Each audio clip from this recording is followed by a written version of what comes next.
자, 오늘 우리에게 주시는 하나님의 말씀은 사사기 3장 1절부터 6절의 말씀입니다. 사사기 3장 1절부터 6절의 말씀. 오늘 쓴뿌리의 의미라고 하는 첫 번째 말씀의 제목을 가지고 본문을 함께 나누려고 합니다. 자, 쓴뿌리. 무슨 의미일까요, 여러분? 쓴뿌리. 맞아요. 쓴뿌리. 내 안에 있는 거. 뭘 하려고 해도 나아가지 못하게 막고 있는 것. 또 어떻게 보면 아킬레스건이라고 하는 것들이에요. 쓴뿌리. 나를 힘들게 하는 것. 생인선 같은 것. 걸림돌하고 버팀목이, 걸림돌, 디딤돌이 있어요. 마치 걸림돌과 같은 모습이 바로 이 뭘까요? 이 쓴뿌리라고 하는 의미예요. 걸림돌은 뭘까? 가다가 넘어지는 거. 그럼 디딤돌은 뭘까요? 맞아요.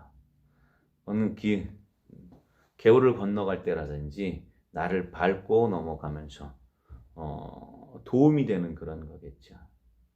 내 삶 속에서 도움이 되느냐, 걸림이 되느냐. 그 차이예요. 오늘 우리가 읽었던 본문 가운데서도 본문에는 하나님께서 가나안 땅의 정복 전쟁을 끝낸 이후에 사사들의 시대가 열렸는데 여호수아가 죽음으로 인해서 그 다음 이제 지도자들은 사사들이 다스리기 시작을 했습니다. 그런데 하나님께서 그 이스라엘 백성들을 위해서 가나안 족속들을 남겨두셨다라고 하는 거예요. 오늘 본문에도 보면 그 가나안 전쟁이 완전한 정복 전쟁이 아니라 그 땅에 남겨져 있는 사람들, 원래 그 땅 거민들, 그 사람들이 있었음을 우리는 알 수가 있습니다.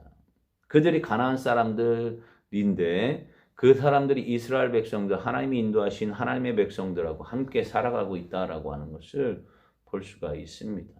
그런데 그 사람들 남겨두신 이유가 있다라고 하는 거예요. 과연 그 남겨두신 사람들, 즉 다시 말해 쓴뿌리, 걸림돌이라고 하는 그 사람들의 의미, 왜 남겨두셨을까? 생각해 보면서 나에게 고통스러운 부분들이 있네. 힘들게 하는 부분이 있네. 그게 왜일까라고 하는 것들을 한번 생각해 보는 시간이 되기를 바랍니다. 오늘 1절 말씀에 이런 말씀이 있습니다. 여호와께서 가나안의 모든 전쟁들을 알지 못한 이스라엘을 시험하려 하시려. 또 4절 말씀. 남겨두신 이 이방 민족들로 이스라엘을 시험하사 여호와께서 모세를 통하여 그들의 조상들에게 이르신 명령들을 순종하는지 알고자 하셨더라. 자, 그럼 이 두 구절에서 공통적으로 들어가는 게 뭐죠? 맞아요. 시험이에요, 시험. 하나님께서 그 쓴뿌리인 그 땅의 사람들, 남겨두신 사람들, 남겨두신 백성들, 이방 민족들, 그들은 뭐다? 시험이다라고 하는 거예요. 하나님께서 시험하시기 위한 거다라고. 여러분, 시험이 뭔지 말씀드렸죠? 시험이 뭐예요? 그래요. 하나님의 백성으로서 더 하나님의 백성답게 설 수 있도록 하나님께서 테스트하시는 거예요. 창세기에 아브라함이 하나님 앞에 시험을 받았어요. 모리아 산에 가서 내 사랑하는 아들 독자를 드려라. 그때도 시험이었어요. 시험. 하나님의 사람으로 하나님의 사람답게 더 굳건한 믿음 위에 설 수 있게끔 주시는 것. 또 성경에 말씀하시는 것처럼 감당할 만한 그런 시험밖에는 주지 못한다라고 하셨는데 그러한 시험, 하나님 주시는 시험, 더 하나님의 백성을 견고하게 세워주기 위해 주시는 연단이라고 하는 거예요. 그렇다면 쓴뿌리, 나에게 힘든 것, 그런 부분들 뭘까요? 그래요. 하나님의 시험이에요. 하나님의 백성으로서 더 견고하게 서기 위한 하나님의 방법이라고 하는 거죠. 아브라함이 그 시험에 통과하자 어떤 일이 벌어졌습니까? 그 산, 모리아 산, 모리아 땅 그 이름을 여호와 이레라고 불렀어요. 그 무슨 뜻인지 아죠? 무슨 뜻입니까? 여호와께서 여호와의 산에서 무엇 하셨다? 준비하셨다. 여호와 이레의 복이 있었습니다. 시험을 이기는 것. 또요, 요셉도 마찬가지죠. 요셉도 시험이 있었습니다. 누구에게? 보디발의 아내였던 여인에게. 그 아내에게. 그런데 그 시험을 이기자마자 어떻게 됐습니까? 감옥에 가 있었지만 그는 더 훈련을 받았고요. 애굽의 총리가 될 수가 있었습니다. 만약에 그 보디발의 아내였던 그 여인에게 넘어갔다고 생각해 보십시오. 끔찍하지 않습니까? 그래요, 시험이에요. 우리를 어떻게 하기 위한, 우리를 연단하기 위한, 하나님의 백성으로 더 세우기 위한 하나의 방법이었다라고 하는 거예요. 저와 여러분에게 힘든 일이 있습니까? 바로 하나님께서 우리를 더욱더 하나님의 사람으로 세우기 위한 하나님의 방법인 줄 믿습니다. 바로 무릎 꿇으라고 하는 거예요. 무릎 꿇으라.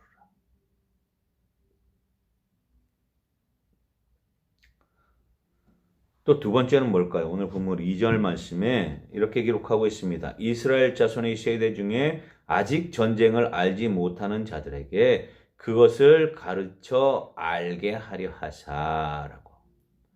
그것을 가르쳐 어떻게 한다? 알게 하려 하사. 무엇을? 전쟁을 알지 못하는 자들에게 전쟁을 가르쳐 알게 하시기 위한 하나님의 모습이었습니다. 그럼 전쟁이 뭘까요, 여러분? 그렇습니다. 전쟁은 가나안 백성들과 싸운 하나님의 전쟁이에요. 그 전쟁 때 어떤 일이 벌어졌습니까? 그 전쟁의 역사를 보면 우리가 잘 알 수 있는 것 한 가지가 있어요. 하나님의 말씀대로 순종하며 나아갔을 때 그 전쟁은 어떻게 했어요? 승리했어요. 그러나 하나님의 말씀대로 순종하지 않고 범죄하면서 전쟁하러 나갔을 때는 어떻게 됐습니까? 쫄딱 망했습니다. 패했습니다. 큰 성읍 여리고성을 점령할 때 어떤 일이 벌어졌어요, 여러분? 그래요. 하나님의 방법대로 하니까 칼 들고 싸웠습니까? 아니에요. 6일 동안 함부로 하루에 한 바퀴씩 조용히 돌았어요. 마지막 일곱째 날에는 성을 7바퀴 돌으라고 그랬죠. 그러면서 마지막 바퀴 때 양각 나팔 잡은 제사장들이 그 나팔을 불 때 그냥 일제히 소리 질러라 라고 했어요. 그러자 어떤 일이 벌어졌습니까? 그렇게 순종했을 때 여리고성이 무너졌어요. 사람의 방법이에요? 아니에요. 아이성을 점령할 때도 마찬가지였습니다. 그때는 하나님의 방법이 아니라 인간의 눈이 들어왔어요. 인간의 생각이 들어왔어요. 야, 저거 보니까 작은 성이네. 야, 그냥 무슨 우리 다 가지 않아도 되고 우리만 가자. 몇 명만 보내서 거기를 어떻게 하자? 점령하자라고 하는 거예요. 왜? 이미 여리고성을 점령했던 그들의 기세 등등함, 교만함이 그들 자리에 있었어요. 자만도 있었습니다. 그러니까 어떤 일이 벌어졌어요? 점령하러 갔을 때, 전투하러 갔을 때 작은 성에 대패하고 맙니다. 그런데 더 중요한 게 그곳에 있었죠. 뭐예요? 맞아요. 아간의 범죄함이 있었습니다. 하나님의 말씀을 지키지 못했어요. 순종하지 못했습니다. 순종하지 못하니까 어떤 일이 벌어졌어요. 전쟁에서 작은 성, 사람의 말이 들어가고 또 뭐요? 그래요.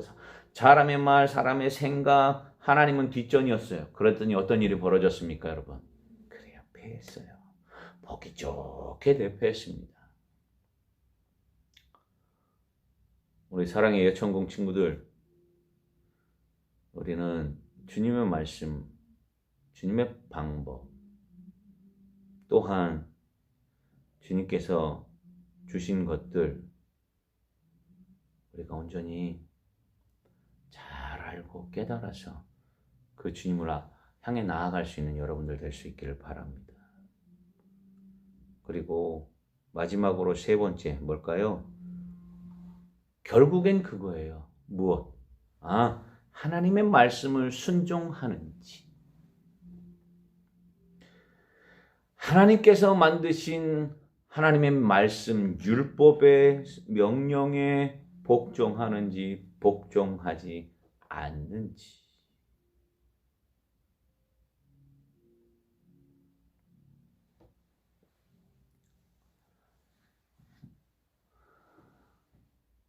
바로 그것.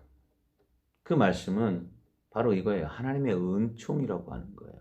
그것과 관련된 깊은 겁니다. 남겨두신 백성들로 인해서 그 이방 민족들을 통해서 이들이 하나님을 떠나는지 안 떠나는지 하나님이 그들을 통해 보시고자 했던 거예요. 그리고 또한 그들을 남겨두신 이유는 그 전에 있던 역사, 하나님께서 어떻게 너희들의 조상들을 애굽 땅 종되었던 곳에서 이끌어내서 이 땅 가운데 오게 하셨는지의 역사와 하나님의 그동안의 은총을 보면서 너희들은 그 땅 거민들을 보면서 너희들은 이렇게 해라. 어떻게 해라? 말씀에 순종해라 라고 하는 것을 보시기 위한 하나님의 뭐예요? 방법이었다고 하는 거예요. 근데 오늘 본문에 보니까 5절, 6절에 보면 이스라엘 자손들은요, 어떻게 했습니까? 남겨두신 자손들이, 그 땅의 거민들이 결국은 그들이 하나님을 떠나는 데 앞장서게 되는 남겨두신 진정한 올무였다라고 하는 거예요. 시험에 통과했을까요? 아니에요. 통과하지 못하는 그런 부분들이 나타납니다. 그들의 딸을 이방인들에게 주고 이방인들의 딸을 그들의 아내로 삼고 혼합이 되며 하나님이 싫어하는 것들, 우상을 섬기고 다른 신을 섬기는 것, 이런 일들을 볼 수가 있습니다. 이것을 통해 우리가 추측할 수 있는 게 있죠. 뭐예요? 하나님의 벌이 임하겠구나. 하나님의 책망이 임하겠구나. 우리 사랑의 예천공 우리 청년들은 다시 한번 부탁드립니다. 하나님 안에서 나에게 힘든 일 있나? 나에게 고통이 있나? 쓴뿌리가 있나? 그런 오늘 말씀에 나와 있는 것처럼 남겨두신 자들이 있나? 나를 넘어뜨리게 할 그런 부분들이 있나? 이런 부분들을 잘 오늘 말씀을 통해 깨달아 알으셔서 하나님 시험이구나. 하나님께서 나에게 가르치려고 하시는구나. 하나님의 방법대로 내가 살아가는지 그거 하나님께서 알고 싶어 하시는구나. 이렇게 생각하면서 힘들고 어려운 그 쓴뿌리를, 그 걸림돌들을 주님 안에서 잘 제거하고 승리하셔서 하나님 앞에 기쁨으로 나아갈 수 있는 사랑의 예천공들이 됩시다. 그래서 정말 내 입술로 하나님 나에게 이러한 걸림돌이 있었어요. 이런 쓴뿌리가 있었습니다. 그럼에도 불구하고 내가 내 신앙 하나님을 향한 하나님과의 관계를 잘 지켰더니 이렇게 잘 되었습니다. 라고 하나님 이렇게 사랑으로 베풀어 주셨습니다. 라고 하는 감사와 감격과 간증이 있는 그러한 삶이 될 수 있는 우리 사랑의 예천공이 되기를 주님 안에 축복합니다. 축복합니다. 기도하겠습니다. 참 좋으신 하나님 은혜를 감사합니다. 하나님 그렇습니다. 하나님께서 이스라엘 백성들에게 그 땅 가나안의 모든 전쟁을 알지 못한 사람들의 그 땅 자손들을 남겨두신 것, 쓴뿌리, 그것은 하나님께서 시험하시기 위함이고 전쟁을 가르쳐 알게 하시기 위함. 그리고 또한 더 나아가서 무엇보다도 하나님의 말씀을 순종하는지 알고자 하는 그런 하나님의 방법이셨습니다. 그런데 그 방법에, 그 테스트에 하나님의 백성들은 넘어가 버렸습니다. 하나님을 저버렸습니다. 우상을 섬겼습니다. 그 시험을 통과하지 못했습니다. 욕심을 쫓았습니다. 결론적으로 그들은 하나님을 떠났습니다. 하나님 앞에 심판이 있었습니다. 괴로움이 있었습니다. 하나님, 우리는 아둔한 이스라엘 백성들과 같이 되지 않게 하시고 그런 모든 시험이 있을 때, 남겨둔 그 쓴뿌리가 있을 때, 걸림돌이 있을 때, 아킬레스 건이 있을 때 오히려 그 안에서 하나님을 찾으며 하나님 앞에 더 가까이 나아갈 수 있는 우리 아버지 하나님 사랑의 준공이 되게 하여 주옵소서. 그래서 세상 가운데 하나님, 나에게 이런 힘든 일이 있었지만 하나님께서 하나님께 기도하고 하나님의 방법으로 하나님 앞에 하나님의 사람 온전히 섰더니 이런 일들이 있었습니다 라고 하며 하나님 앞에 공격할 수 있는 하나님의 사람들 되게 하옵소서. 감사를 드리옵고 예수님의 이름으로 기도하옵나이다. 아멘.